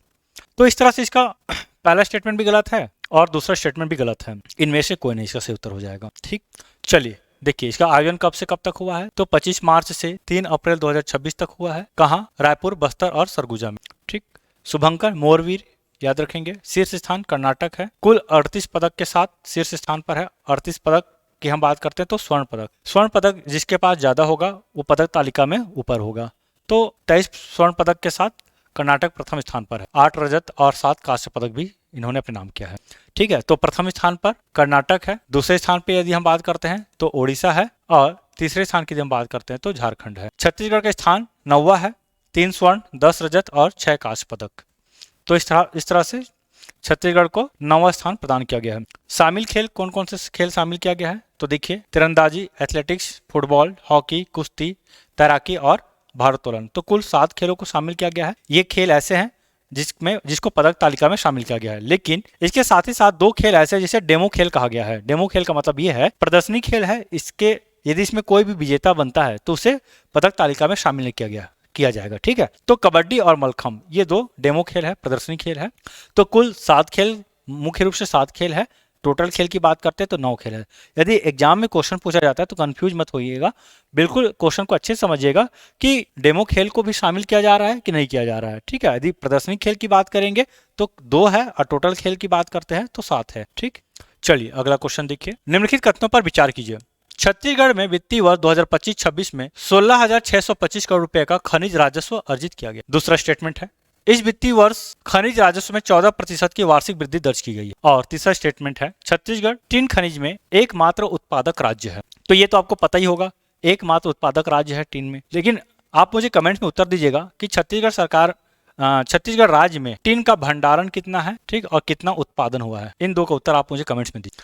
देखिए, तो 2025-26 की हम बात करते हैं वित्तीय वर्ष का, तो 16,625 करोड़ रुपए का खनिज राजस्व अर्जित किया गया है। इसके साथ ही साथ जो वृद्धि की बात करें तो 14% की वृद्धि, ये भी सही है। तो इस तरह से ऑप्शन नंबर 1, 2 और 3 यानी कि मतलब स्टेटमेंट 1, 2, 3 तीनों सही है। ऑप्शन नंबर डी इसका सही उत्तर होगा। ठीक है, खनिज राजस्व की हम बात करें तो 16,625 करोड़ रुपया, लक्ष्य का 98% प्राप्त हुआ। मतलब जितना टारगेट है उतना टारगेट तो खैर पूरा नहीं हुआ, लेकिन फिर भी से वृद्धि तो हुई है, 14% की वृद्धि हुई है। यदि हम पिछले साल की बात करते हैं, मतलब 2024-25 की बात करते हैं वित्तीय वर्ष की, तो इसमें 14,195 करोड़ रुपए का राजस्व आय हुआ था। ठीक, तो याद रखेंगे खनिज से संबंधित क्वेश्चन पूछा जा सकता है, क्योंकि छत्तीसगढ़, ठीक है, खनिज प्रधान राज्य भी है, तो यहाँ से क्वेश्चन बहुत ही ज्यादा संभावना रहता है कि आ जाए। चलिए अगला क्वेश्चन देखिए। हाल ही में orange rested green pigeon Chhattisgarh के किस स्थान में देखे गए हैं? देखिए, इस तरह का क्वेश्चन यदि की हम बात करें तो अभी हाल ही में हाई कोर्ट का एग्जाम हुआ था पिछले संडे को, तो वहां पे एक क्वेश्चन पूछा गया था गिलहरी को लेकर, ठीक है, कि किस स्थान पे देखा गया है, पाया गया है। तो ऐसी क्वेश्चन व्यापम में पूछा जाता है। और यदि हम बात करें इस क्वेश्चन की ऑरेंज ब्रेस्टेड ग्रीन पिजन की, तो देखिए ये छत्तीसगढ़ के बारनौपारा अभ्यारण्य में देखा गया है। ठीक है, तो ऑप्शन नंबर ए इसका सही हो जाएगा। देखिए, और कुछ प्रवासी पक्षी है या फिर पशु है, जैसे प्रवासी पक्षी पेरेग्रीन फाल्कन, इसको आप याद रखिए, और ढोल। ठीक, तो ढोल की हम बात करते हैं, अभी पिछले सप्ताह ही बहुत ज्यादा चर्चा में रहा है। ये उदयंती सीता नदी टाइगर रिजर्व में देखा गया है। ये एक प्रकार के क्या है, जंगली कुत्ते हैं, दुर्लभ जंगली कुत्ता की हम बात करते हैं। तो छत्तीसगढ़ में पाया गया सीता नदी उदयंती टाइगर रिजर्व में। ठीक है, तो ये 2 याद रखिएगा, पेरेग्रीन फाल्कन और ढोल। कहाँ पाया गया? तो सीता नदी टाइगर रिजर्व में पाया गया है। यदि हम पेरेग्रीन की बात करते हैं फाल्कन की, तो एक प्रकार का क्या है, ये बाज प्रजाति के पक्षी है और इसे आसमान का चीता भी कहा जाता है। वही हम बात कर रहे ऑरेंज ब्रेस्टेड ग्रीन पिजन की, तो देखिए ये बारनौपारा अभ्यारण्य में पाया गया है। यह पक्षी भारत और दक्षिण पूर्व एशिया में विशेष तौर पर पाई जाती है। दुर्लभ वन्य जीव हनी बैजर की बात करते हैं तो ये मरवाही रेंज में पाया गया है। और दुर्लभ विशाल भारतीय गिलहरी, इसी को अभी हाल ही में एग्जाम में पूछा गया है। ठीक है, ये कहाँ पाया गया था? बारनौपारा अभ्यारण्य। इसका जो क्वेश्चन जो पूछा गया था, जायंट मालाबार स्क्वेरल गिलहरी है, ये कहाँ पाया गया? देखिए इसका भी उत्तर है बारनौपारा अभ्यारण्य। तो बारनौपारा अभ्यारण्य में ऑरेंज ब्रेस्टेड ग्रीन पिजन और ये गिलहरी है, जायंट मालाबार गिलहरी, ये यहाँ पाया गया है। तो इस तरह से जो प्रवासी पक्षी भी है, कई बार प्रवासी पक्षी को भी लेकर पूछा जाता है, पिछले बार एक बार पूछा भी गया था। तो इस तरह का क्वेश्चन यदि करंट अफेयर में बनता है तो आपको इस चीज को ध्यान रखना है कि इस तरह से कभी भी न्यूज में आ रहा है तो आप नोट कर लीजिए, या कहीं से भी आपको देखने को मिल जा रहा है तो आप उसको नोट करके यदि आप करंट अफेयर का एक नोट्स बना रहे हैं तो उसमें शामिल कीजिए। क्वेश्चन यहाँ से बनता ही बनता है। अगला क्वेश्चन देखिए, निम्नलिखित कथनों पर विचार कीजिए। दीनदयाल उपाध्याय भूमिहीन कृषि मजदूर न्याय योजना का शुभारंभ 20 जनवरी 2025 को हुआ। दूसरा, इस योजना के तहत राज्य सरकार द्वारा 10,000 रुपए वार्षिक सहायता राशि प्रदान की जा रही है और इस योजना के तहत भूमिहीन कृषि मजदूर के साथ साथ बैगा गुनिया को भी शामिल किया गया है। ठीक है, तो दीनदयाल उपाध्याय भूमिहीन कृषि मजदूर योजना ये छत्तीसगढ़ सरकार की महत्वाकांक्षी योजना है। इसका प्रारंभ की हम बात करते हैं तो 20 जनवरी को हुआ था। तो स्टेटमेंट एक सही है। 10,000 रुपए सहायता प्रदान किया जा रहा है सरकार के द्वारा, ये भी सही है। और पहले क्या था, इस योजना के तहत केवल भूमिहीन कृषि मजदूर को शामिल किया जाता था, लेकिन अब सरकार के द्वारा बैगा गुनिया को भी शामिल किया गया। एक प्रकार के ये पुजारी भी हैं, ठीक है। बैगा को तो आप जानते हैं, जड़ी बूटी का कार्य करते हैं ये। तो तीनों स्टेटमेंट सही है। ऑप्शन नंबर डी इसका सही है। स्टेटमेंट 1, 2 और 3 तीनों सही है। देखिए 20 जनवरी 2025 को इसका शुभारंभ हुआ। 10,000 रुपये वार्षिक सहायता दिया जा रहा है। लाभान्वित की बात करते हैं तो भूमिहीन कृषि मजदूर की बात करें तो ये 5,62,112 है। बजट 2026-27 में 600 करोड़ रुपए का प्रावधान किया गया है, ठीक है। बजट को भी आप याद रखिएगा, कितने करोड़ रुपए का प्रावधान किया गया है, प्रारंभ कब हुआ है। एग्जाम में मैंने आपको बताया कि योजना से क्वेश्चन पूछा ही जाता है, तो कुछ योजना जो बहुत ही ज्यादा हाईलाइटेड रहता है उसे आप जरूर याद रखिएगा। अभी सबसे ज्यादा जो योजना हाईलाइटेड है वो केंद्र सरकार की योजना है, ठीक है, प्रधानमंत्री आवास निर्माण योजना। ठीक, देखिए अगला क्वेश्चन, हाल ही में चर्चित गढ़ पहाड़ की गुफा किस जिले में स्थित है। गढ़ पहाड़ की गुफा की यदि हम बात करते हैं तो ये जसपुर जिले में स्थित है। एग्जाम में कुछ चर्चित स्थलों से भी क्वेश्चन पूछा जाता है, तो आप याद रखेंगे। ये भी चर्चा में रहा है इसलिए इसको मैंने क्वेश्चन के तौर पे रखा है, ठीक है। और अन्य चर्चित स्थल को भी आप ध्यान रखिएगा। देखिए जैसे कि भोरम देव मंदिर, ये बहुत ही इंपॉर्टेंट है। कहाँ है? कबीरधाम में है। मायाली जसपुर जिले में है। देवरानी जेठानी मंदिर तालागांव बिलासपुर में है। बाल नौपारा वन्य जीव अभ्यारण्य बड़ौदा बाजार भाटापारा जिला में है। माँ बमलेश्वरी देवी मंदिर राजनांदगांव में है और मेदिनी घूमर जलप्रपात बस्तर में है। तो इस तरह से ये कुछ प्रमुख स्थल है जो किन्हीं न किन्हीं कारणों से चर्चा में रहा है, इसे आप याद रखिएगा, ठीक है। तो भोरम देव भी बहुत ज्यादा इंपॉर्टेंट है। अगला क्वेश्चन देखिएगा, छत्तीसगढ़ राजभाषा आयोग द्वारा विमोचित पुस्तक कुंवर अछरिया और राजा बेलसरिया के रचनाकार है। तो राजभाषा आयोग के द्वारा विमोचित किया गया है कुंवर अछरिया और राजा बेलसरिया। तो इसका जो रचनाकार है ये है डॉक्टर पीसी लाल यादव। ठीक, देखिए राजभाषा आयोग के द्वारा जो पुस्तक प्रकाशित होती है वो अपने आप में इंपॉर्टेंट हो जाता है, ठीक है। तो इसलिए ये भी एक इंपॉर्टेंट है, और चूंकि डॉक्टर पीसी लाल यादव के द्वारा रचित है ये पुस्तक, तो इंपॉर्टेंट है ही है ये। देखिए कुछ अन्य पुस्तक की यदि हम बात करते हैं जो 2026 में चर्चा में रहा है, उनमें से जैसे गीतांजलि है, रामनाथ साहू के द्वारा रचित है। प्रतिज्ञा दुर्गा प्रसाद पारकर के द्वारा। लोरिक चंदा डॉक्टर पीसी लाल यादव के द्वारा। कोंदा भैरा के गुट सुशील भोले के द्वारा। चहकत चिरैया अनिल जांगड़े के द्वारा। छत्तीसगढ़ी महिला कलमकार ले मुहा चाही, ये जय भारती चंद्राकर के द्वारा रचित है। गिरवर गोट गीत गजल, ये गिरवर दास मानिकपुरी के द्वारा रचित है। गोदावरी डॉक्टर शैल चंद्रा, ये भी काफी ज्यादा इंपॉर्टेंट है। कुंवर अछरिया और राजा Belsaria doctor PC Lal Yadav. PC Lal Yadav का 2 पुस्तक यहाँ पे दिया गया है, एक तो लोरिक चंदा है, दूसरा कुंवर अछरिया और राजा बेलसरिया, इसको आप ध्यान रखिएगा। पीरा, इसके रचनाकार है डॉक्टर दीनदयाल साहू। जिंदगी एक रहस्यमय है, पुनीत गुरुवंश। बूंदा बिहतरी, ये श्री कमलेश शर्मा के द्वारा रचित है। धरोहर जस जवारा जस पचरा गीत, ये राजकुमार निषाद राज के द्वारा रचित है। भरम आदि के दुनिया, ये मुकेश कुमार के द्वारा रचित है। भुइयां के सिंगार कामता प्रसाद देश लहरा के द्वारा रचित है। और आखर वंदन, ये श्री शत्रुघ्न सिंह राजपूत के द्वारा रचित है। तो इस तरह से कुछ प्रमुख पुस्तक और साहित्यकार है, ये 2026 में चर्चा में रहे हैं। ठीक, अगला क्वेश्चन, योगिता मंडावी को किस क्षेत्र में प्रधानमंत्री राष्ट्रीय बाल पुरस्कार हेतु चयनित किया गया है। तो पिछले क्वेश्चन आया था हेमवती नाग को लेकर, वहां पे मैंने आपको बताया था कि प्रधानमंत्री राष्ट्रीय बाल पुरस्कार के लिए योगिता मंडावी को चयन किया गया था। कब? तो 2025 में। किस क्षेत्र में? तो खेल के क्षेत्र में। कौन सा खेल है? तो ये जूडो खिलाड़ी है, ये मैंने आपको बताया था।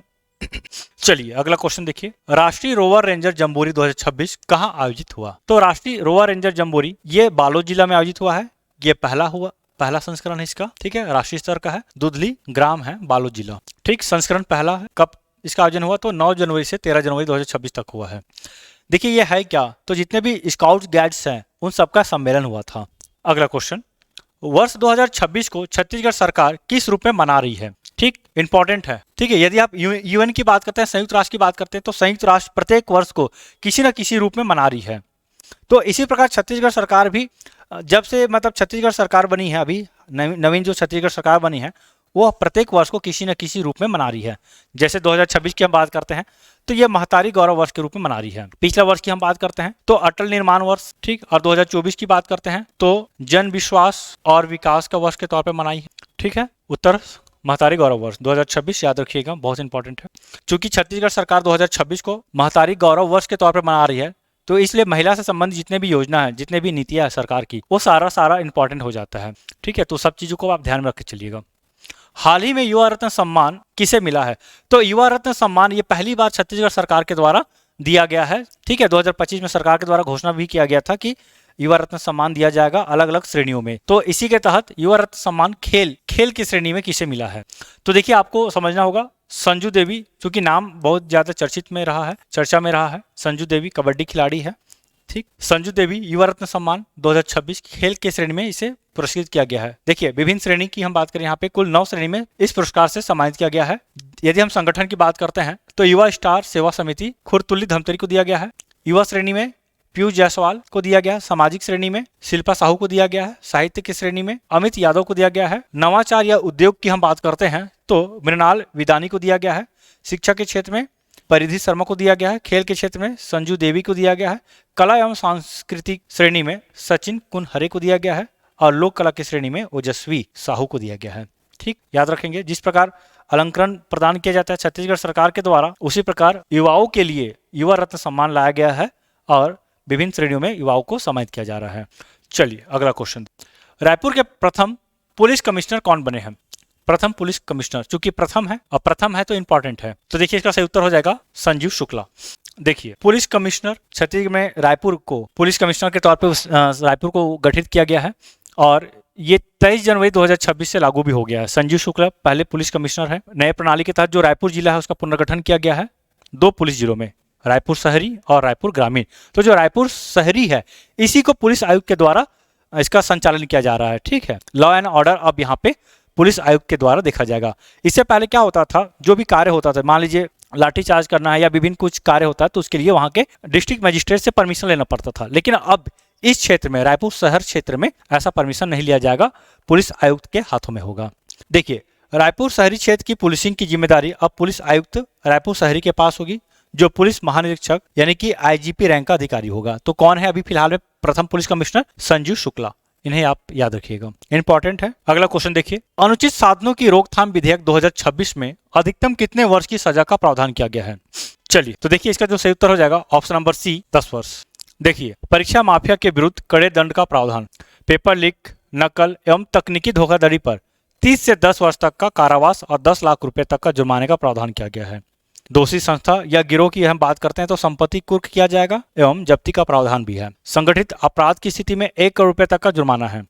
ठीक है, ध्यान रखेंगे। दोषी अभ्यर्थी, यदि कोई अभ्यर्थी दोषी है तो उसे 1 से 3 वर्ष तक परीक्षा से प्रतिबंध किया जाएगा। चलिए एक और इंपॉर्टेंट क्वेश्चन है, बस्तर मुन्ने का अर्थ क्या है?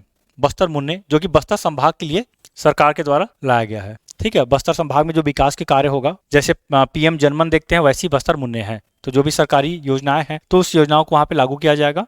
तो बस्तर मुन्ने का मतलब है अग्रणी बस्तर। ठीक है, गोंडी भाषा का है ये अग्रणी बस्तर। कई बार पूछा जाता है कि किस भाषा का है, तो गोंडी भाषा का है। इसका उद्देश्य है क्षेत्र के सभी पात्र हितग्राहियों को शासकीय योजनाओं से 100% लाभान्वित करना तथा विकास के प्रमुख संकेतकों में सुधार लाना है।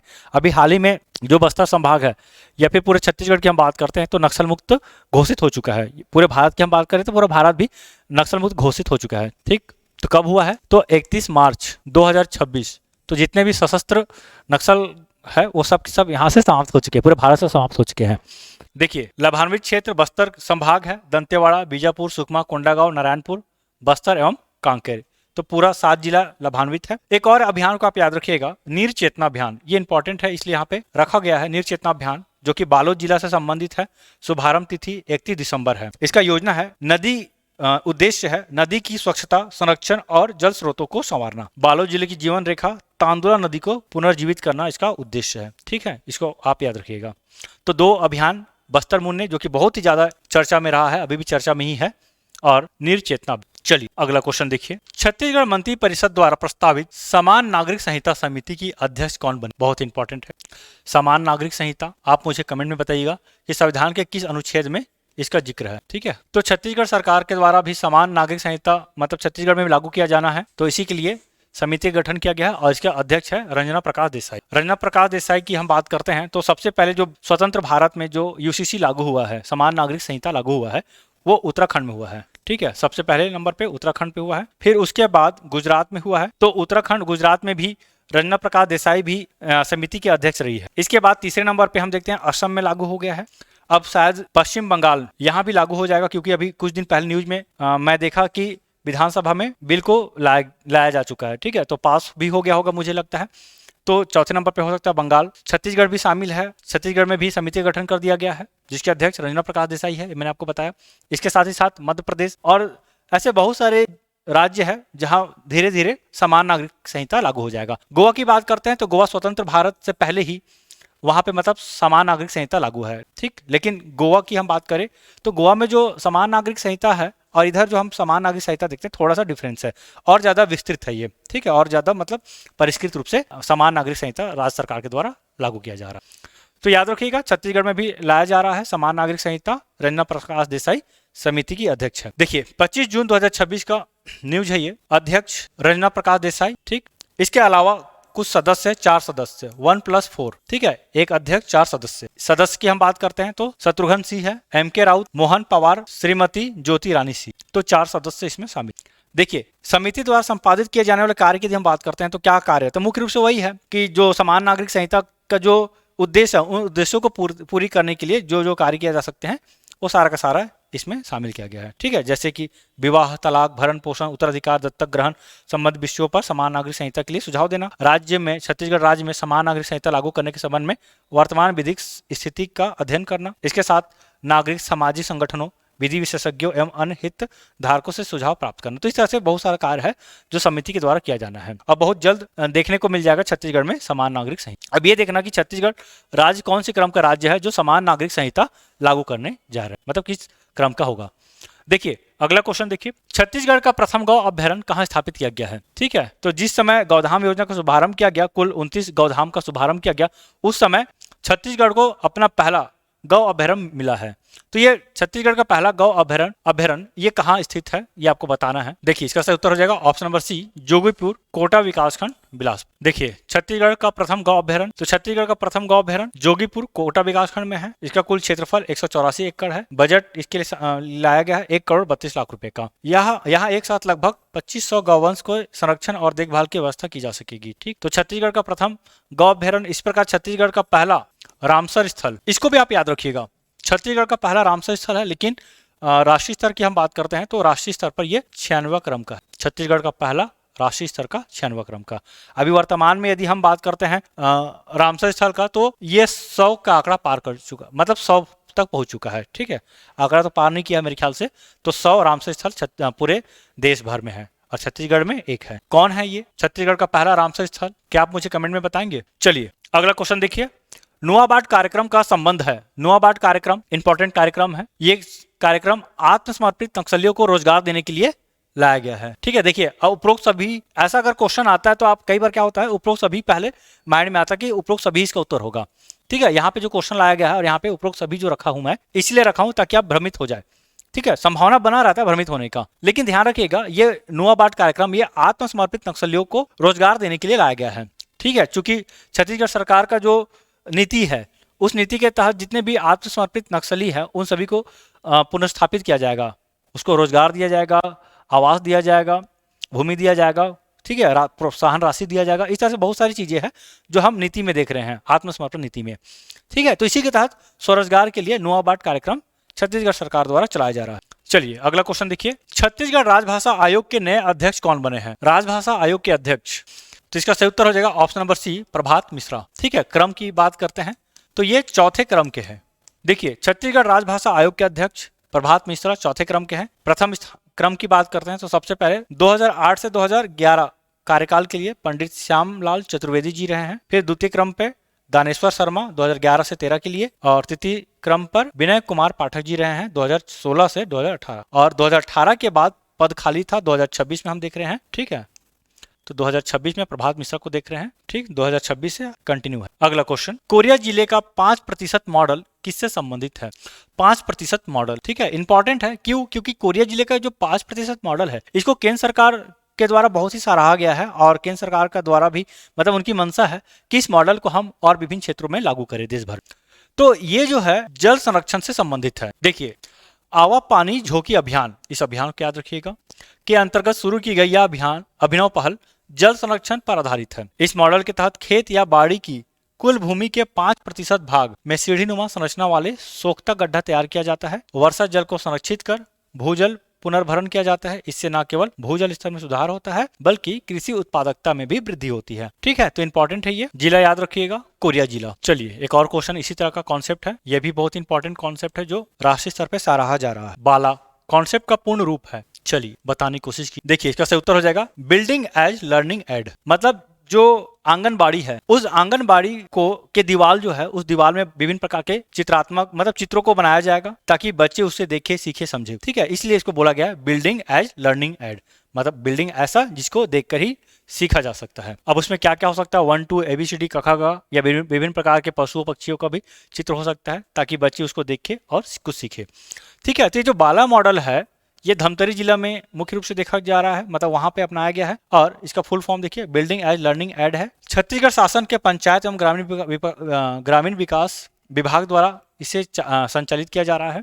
देखिए जिले में सफलतापूर्वक लागू किया गया बाला कॉन्सेप्ट को अब संपूर्ण छत्तीसगढ़ में लागू किया जाएगा। ठीक है, बाला कॉन्सेप्ट के अंतर्गत दीवारों पर वर्णमाला, अंक, आकृतियां, स्थानीय चित्रकथाएं, फर्श पर खेल आधारित शिक्षण सामग्री, खिड़की दरवाजों के माध्यम से आकार और माप की समझ जैसे नवाचारी तत्वों को शामिल किया जाएगा। ठीक है, इससे क्या होगा, बच्चे सीखेंगे और सीखने के प्रति इनका ललक भी बढ़ेगा।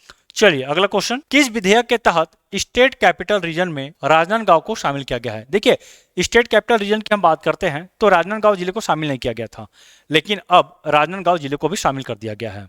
इसके तहत विधेयक भी लाया गया है। ठीक, विधेयक है छत्तीसगढ़ राजधानी क्षेत्र विकास प्राधिकरण विधेयक। अब इस विधेयक के तहत देखिए जो क्षेत्र है राजनांदगांव, रायपुर, दुर्ग, भिलाई, राजनांदगांव और नया रायपुर, अटल नगर, तो इन क्षेत्रों को एक साथ शामिल करके जो भी विकास योजनाएं चलाई जाएगी, जो भी परियोजना चलाई जाएगी, इन राज्यों इन शहरों को एक मानकर चलाया जाएगा। ठीक है, पहले क्या होता था, रायगढ़ के राजनांदगांव के लिए अलग विकास कार्यक्रम चलता था, रायपुर के लिए अलग चलता था, अटल नगर नवा रायपुर के लिए अलग चलता था, दुर्ग के लिए, भिलाई के लिए, तो इस तरह से अलग अलग शहरों के लिए अलग अलग विकास परियोजनाएं चलती थी। लेकिन अब इन सभी शहरों में एक साथ जो भी प्लानिंग होगी, जो भी प्लानिंग आएगी वो सभी को एक साथ लेकर चलेगा।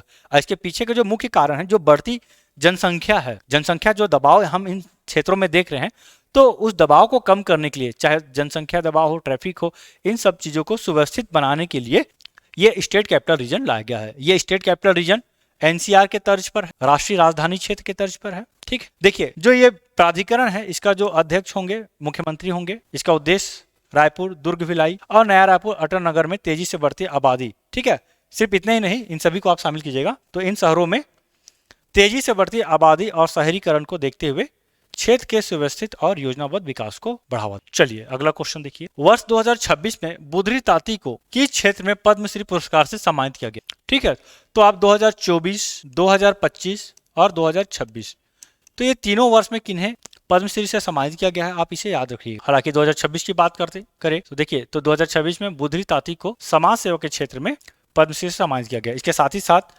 गोडबोले परिवार को भी पद्मश्री से सम्मानित किया गया है। तो दो लोगों को दिया गया है, तो गोडबोले परिवार है, मतलब दंपति है, पति पत्नी दोनों को संयुक्त रूप से दिया गया है, और बुधरी ताती को दिया गया है। तो इन्हें समाज सेवा के क्षेत्र में दिया गया है, और बुधरी ताती को समाज सेवा के क्षेत्र में दिया गया है, और गोडबोले दंपति को स्वास्थ्य के क्षेत्र में दिया गया है। ठीक, बुधरी ताती बस्तर की बड़ी दीदी के नाम से भी जानी जाती है। हीरानार ग्राम इसका निवास स्थान है, दंतेवाड़ा में पड़ता। वही यदि हम गोडबोले दंपति की बात करें तो इनका नाम याद रखिएगा, डॉक्टर रामचंद्र त्र्यंबक गोडबोले, और उनकी धर्मपत्नी है सुनीता गोडबोले। तो इन दोनों को संयुक्त रूप से दिया गया है। ठीक है, क्षेत्र याद रखिएगा चिकित्सा सेवा, और इनका बुधरी ताती का समाज सेवा है। इनका भी निवास स्थान दंतेवाड़ा है। चलिए अगला क्वेश्चन देखिए, हाल ही में छत्तीसगढ़ से राज्यसभा में 2 सदस्य निर्वाचित हुए।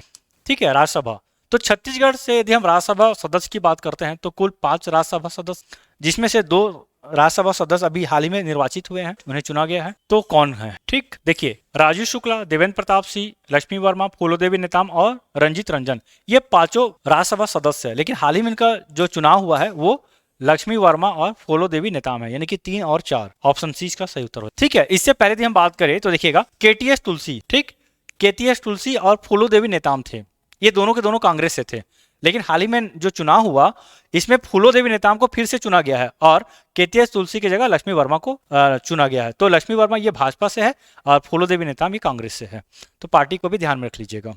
चलिए अगला क्वेश्चन देखिए, छत्तीसगढ़ बजट 2026-27 में राजकोषीय घाटा GSDP का कितना प्रतिशत है? ठीक, बहुत ही इंपॉर्टेंट क्वेश्चन है, अगर इकोनॉमिक क्वेश्चन से क्वेश्चन बनता है तो यहाँ से क्वेश्चन हम जरूर देखते हैं कि राजकोषीय घाटा कितना है। तो राजकोषीय घाटा 2.87% है।